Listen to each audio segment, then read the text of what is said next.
Breaking news. Welcome to today's headlines. Will they release him? FG send message to LIPOB members over Nnamdi Kanu's freedom from DSS custody. Will they release him? FG sends message to LIPOB members over Nnamdi Kanu's freedom from DSS custody. To my dear listeners, from wherever you're listening from, please stay tuned as I read today's news. And please do ensure you like, subscribe and share. Now the details. The Attorney General of the Federation, Lateef Fagbemi, has declared the case of Nnamdi Kanu, the detained leader of the proscribed indigenous people of Biafra IPOB, as particularly challenging, emphasizing that only a competent court of law can resolve the complexities involved.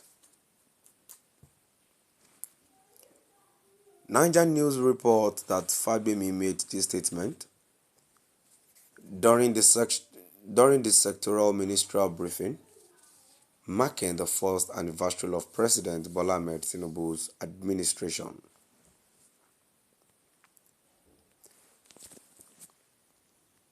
Speaking to journalists in Abuja on Friday,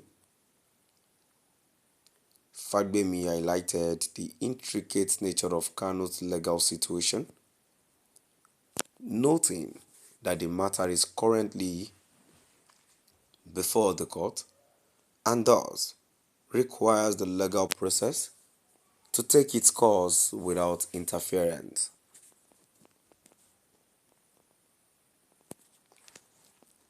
He stressed the prudence of allowing judicial procedures to unfold naturally,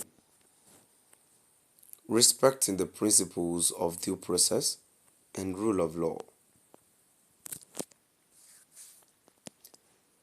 Fagbemi drew a distinction between the cases of Nnamdi Kanu and Omoyele Sowore, pointing out that Kanu's detention adheres to constitutional provisions and judicial oversight.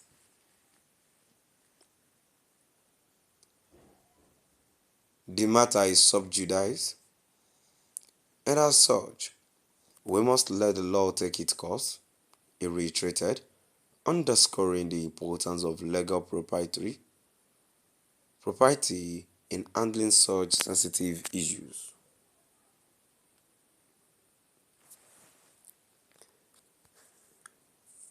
Further elaborating on the federal government's commitment to law and order, Fagbemi disclosed that under the current administration, 250 convictions have been secured across various criminal offenses, including terrorism.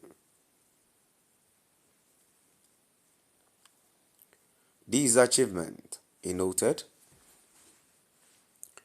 reflect the administration's dedication to upholding justice and maintaining national security. In a recent development in Kanu's legal battle, his legal team filed a preliminary objection at the Federal High Court in Abuja. The team, led by a prominent lawyer,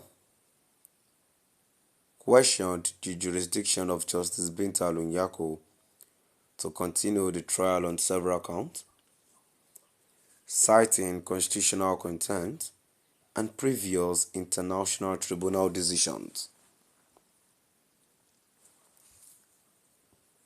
The objection specifically challenges the applicability of the laws under which Kanu is charged, arguing that some of these laws have either been repealed or lack sufficient evidence to support the charges. Moreover, Kanu's legal team contends that certain charges against him attempt to retroactively criminalize actions that were not considered offenses at the time they were allegedly committed.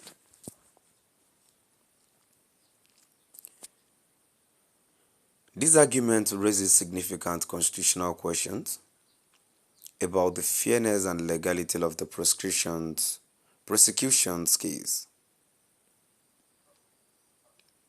On Monday, Justice Nyako ruled against Kanu's request for bail restoration and his transfer from DSS custody, maintaining that the stringent measures imposed on him were justifiable under the current circumstances. This decision reflects the court's stance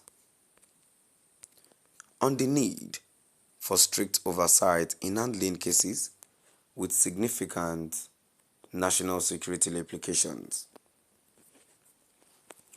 On Monday, Justice Nyako ruled out against Kanu's request for bail restoration and his transfer from DSS custody, maintaining that the stringent measures imposed on him were justifiable under the current circumstances. As the legal proceedings continue, the case of Nnamdi Kanu remains a focal point of legal and political debate in Nigeria, highlighting the delicate balance between national security and individual rights. The resolution of this case will likely set important precedent